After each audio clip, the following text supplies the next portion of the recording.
within the last 6 months, we've had 2 troopers who were struck from behind. We had 2 who were killed in the line of duty. You never realize how many people violate the law until something like this happens. That was the patrol car that I was in the day that I got hit. The scars on Trooper Matthew Mitchell's head only tell part of his story. It was September 2012. He had just stopped a driver for an expired tag. I was standing at the driver's side window, explaining the ticket, and I just got hit. Mitchell was thrown nearly 90 feet. Paramedics rushed him to the hospital where he spent the next 12 days in a coma. Several doctors was telling my family that it was a less than 1% chance that I would survive. But he proved them wrong. I woke up and saw all these people around me, and then my wife came and told me what happened.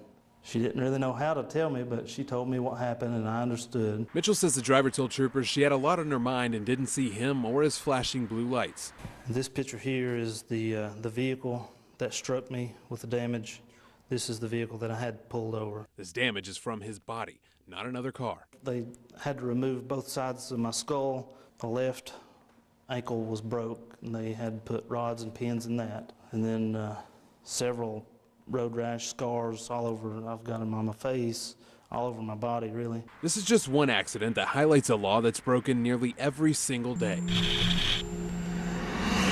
Didn't realize how many people violate the move over law. General Statute 20-157 requires drivers to move over for law enforcement or any other public service vehicle working on the side of the road with indicator lights on. If you're on a 4-lane highway, motorists are required to move over into the innermost lane of that highway until they have passed that public safety officer. If you're on a 2-lane road, you're supposed to come either to a complete stop, either go left to center, or reduce your speed. We made a stop along Highway 40 with Sergeant Michael Baker to see just how often drivers violate the move over law. This black SUV here, they obviously did not move over, so they would have been in violation. They didn't even slow down. Absolutely, and in the event you're not able to move over, you're supposed to break your speed down. This dashcam video catches another close call, this time involving a semi-truck. I can tell you it's scary enough just being this close to the road with cars going past you at 70 miles an hour, but also you have to consider everything else that a trooper thinks about when they make a stop. They're not only thinking about getting struck by a vehicle that weighs anywhere from 3,500 to 80,000 pounds, but they're also having to pay attention to the violator that's inside the vehicle, any passengers. Which is also why so many drivers get away with it. We pulled the numbers and found that last year only 2,800 people were charged with the move over violation in the entire state. This truck here, unfortunately, they did not move over, just like this vehicle here.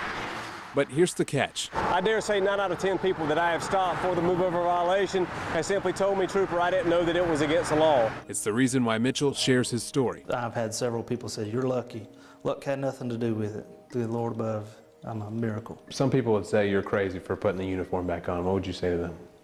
Something I've always wanted to do, and I had in my mind, in the hospital, I was going back to work. And he did, with a new appreciation for life and a new message for all drivers. It's real important. If you can't get over, just definitely slow down and be prepared to stop if need be.